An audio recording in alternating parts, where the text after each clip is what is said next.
Hey everybody, welcome back to my Eurovision React Review channel. So this week we've had the exciting news that Norway have released the 21 acts that will be competing in Melodi Grand Prix, whereby the winner will take over from Tix last year and represent Norway at Eurovision. So what I'm already quite excited, I'm just kind of getting my head around it now, busy week. So what I'm really excited about is Norway's continued with the semi-finals, which is something that they have recently introduced rather than just having a one final. So we're going to have a couple of weeks of Norwegian musical talent every Saturday, whereby I'm trying to read this now. So it seems like four songs in each semi-final, and the winner will go to the final. There are already songs that are going straight to the final.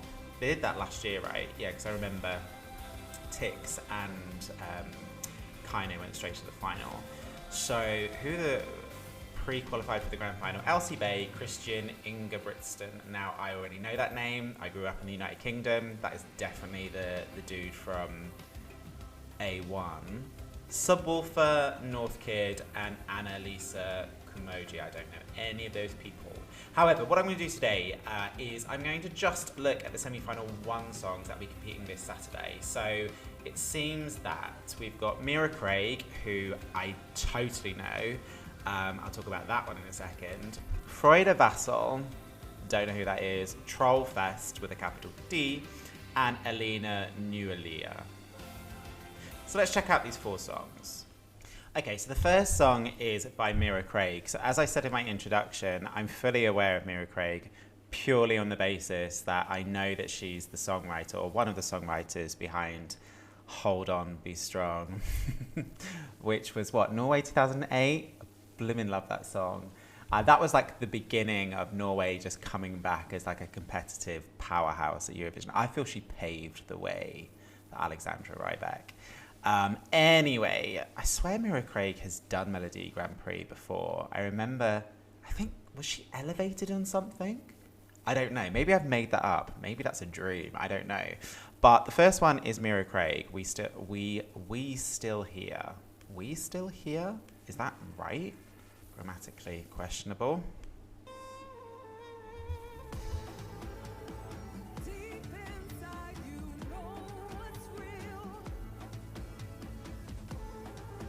What is that instrument? Now, in this dream or reality where Mira Craig did Melodi Grand Prix before, I do remember her live. She struggled to sing. Could have been a dream. It's anthemic.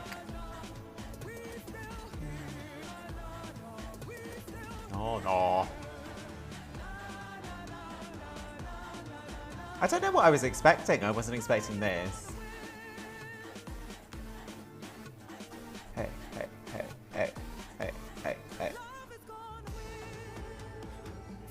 Like an Eastern instrumental vibe going on in the background.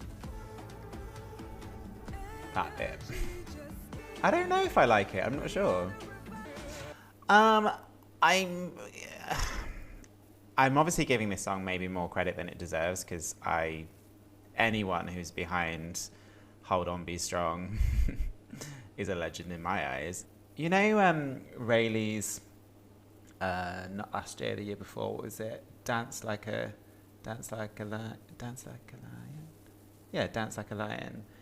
I feel not like these are comparable in that sense, but I feel that at least sounded a bit more contemporary pop. I don't know, this song feels a little try hard. I really want to like it. It's anthemic. I'm thinking about Rayleigh, Walk Like a Lion. Walk Like a Lion, yeah. I'm comparing it to that song on the basis that I feel on stage with dancers, I think this song needs to be performed, doesn't it? I think once it's being performed, it's going to be elevated. At the moment, the studio cut is so-so. This is the sort of sound where I bet you I listened to it like 3 more times, like, I love this. Why does it feel like a song, like a tick box song? And what I mean by that, like 10 elements of a song, and she's making sure she's fitting it all in the song. I don't know what I was expecting. I need to check. Have I dreamt that? Has Mira Craig done Melodi Festival before? Because that is not going to be an easy song to sing live. And if I didn't dream it, I have a particular memory of her not particularly singing very well live. As in, it was pleasant, but in the sense that the studio version was better. I'll Take You High. She was on a thing. I knew it. I knew I didn't dream it.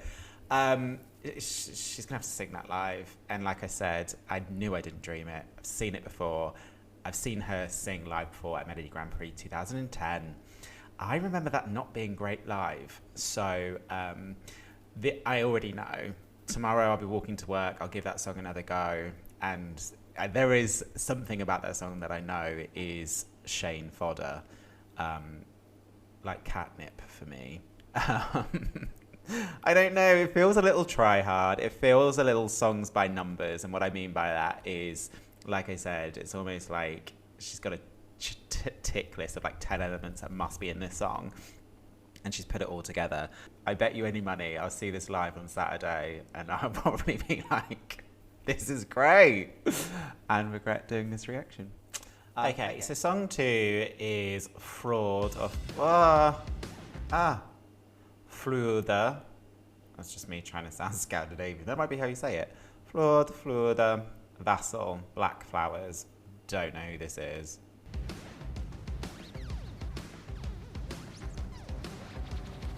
It already sounds like Jamelia's song Beware of the Dog. If it's anything like that, I'm gonna love it.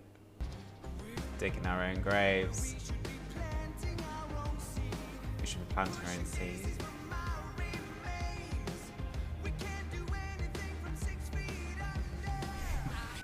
What? We can't do anything from 6 feet under. That is true. What's quite interesting about the Norwegian format is evidently the ones that have gone straight into the final are the ones that have been judged to be worthy enough to go straight to the final. So what we're hearing in the semis is apparently the ones that were deemed not worthy of going straight into the final. I'm starting to feel why that might be. I've heard a few songs in Melodi Festival that sound like this. I don't get the song. What's he singing about? What does he mean with the black flowers? What does that mean? We've got the drums. I like that kind of military drum sound of the song. I don't know what he's singing about. We feed on lies, that's who we are. Who are you? Black flowers. Other than I don't understand what he's singing about. It is, I've heard this sort of sound of Melodi Festival, it's quite pleasant. Well, it's well, I mean, it goes along for 3 minutes quite nicely. It's not offensive, is it? So is that like supposed to be kind of a meatloafy pop rock song? I feel like the staging's going to be quite dark on Saturday. I don't know what he's singing about. There is a Schlager element to that song, and I am a sucker for Schlager. So as a result of that, there is a quite nice melody to hook onto in that chorus. I feel Norway can do better. I mean, look, for a semi-final song, it's fine. It's fine. Okay, so we now have a TrollfesT Dance Like a Flamingo. Let's see how we get on.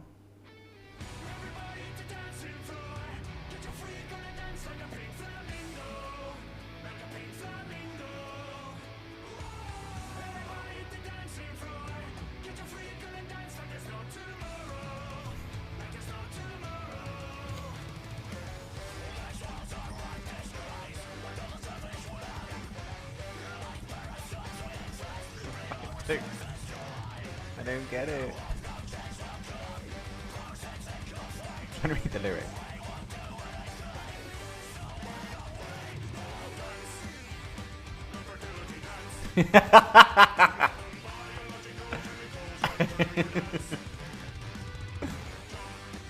I can't wait to see this live. There's so many things going on in this song. I'm trying to read the lyrics, but I'm also trying to keep up with what's going. Like, I feel like I've heard about 3 or 4 different types of song already within the first minute. I really liked that beginning bit. Like, I was sitting here being like, it's going to be one of those Russian grannies moment, isn't it? Where everyone's going to be basically sitting around hating on it. And I'm going to be sitting there being like, this is a tune. But then it went super, like, proper scream rock. This is going to be... I'm a third in and I am really intrigued.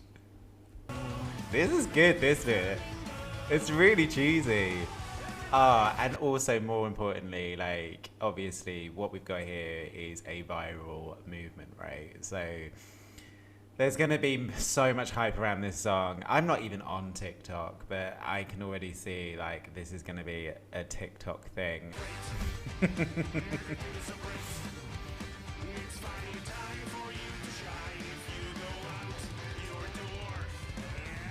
It's a really positive message in this song. Yeah, take a while to walk side. I'm singing along to it. Obviously, I've got the lyrics here, but the melody I've already got down. Oh, they're now basically dictating the dance.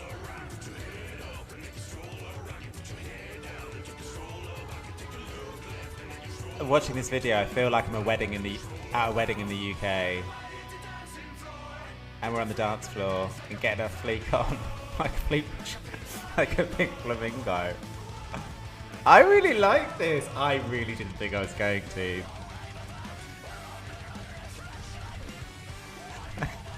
This is when I get a bit confused. But the song is bonkers, so I guess it just fits with the bonkers theme of the song. And when I say bonkers, I'm not using that word in a derogatory way at all. Like, bonkers can be good. That's my favourite so far. I really like the chorus. Like, there's no tomorrow. Dance like a pink flamingo. Like, I don't know how that's going to go down with juries at Eurovision. But I like it. That's my favourite so far. That was quite good. I really didn't think I was going to like... I'm reading this iconic folk metal. Ah, so is that the genre that we're putting this in? Folk metal. I had not heard of folk metal before. Okay, so now we've got song 4, which is Eline Noelia. Now, I will say, after that previous song, TrollfesT, I'm super pumped. So, song 4, no pressure. Eline. Only one winner's going to go through to the final, isn't it? It's going to be really difficult for the other 3 against TrollfesT, I think.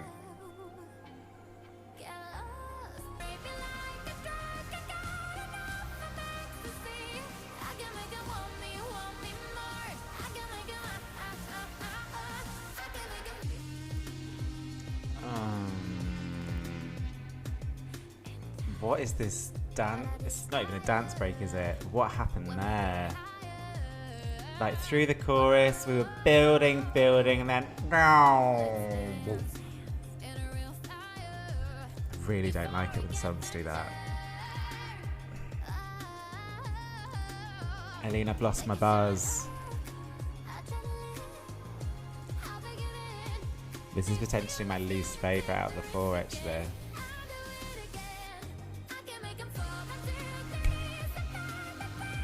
Is she gonna sing that? Be able to sing that live? That was high. I think this is my least favourite. Mira Craig, you know, when it's on stage, there's an anthemic element to it. And Frode, there's that Schlager element to his chorus that you can sing along to. TrollfesT is just TrollfesT. This is quite a long 3 minutes.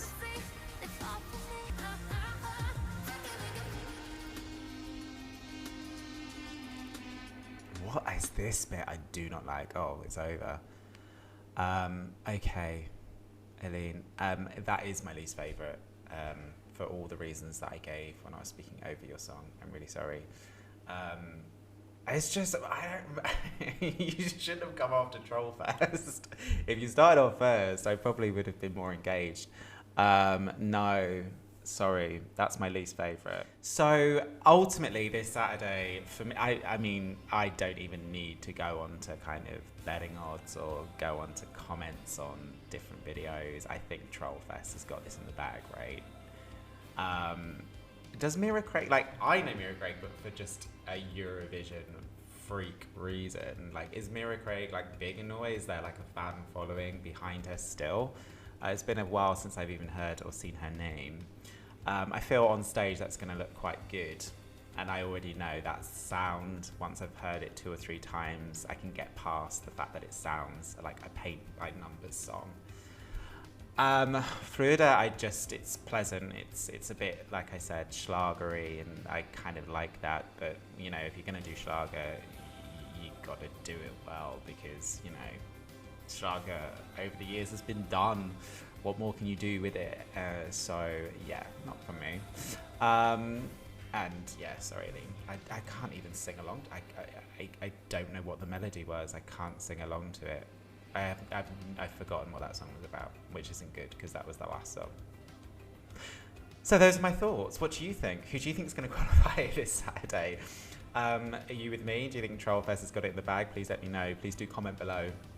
Please do subscribe to my channel if you haven't done so already, and please do click the notification button so you're informed if and when I post videos.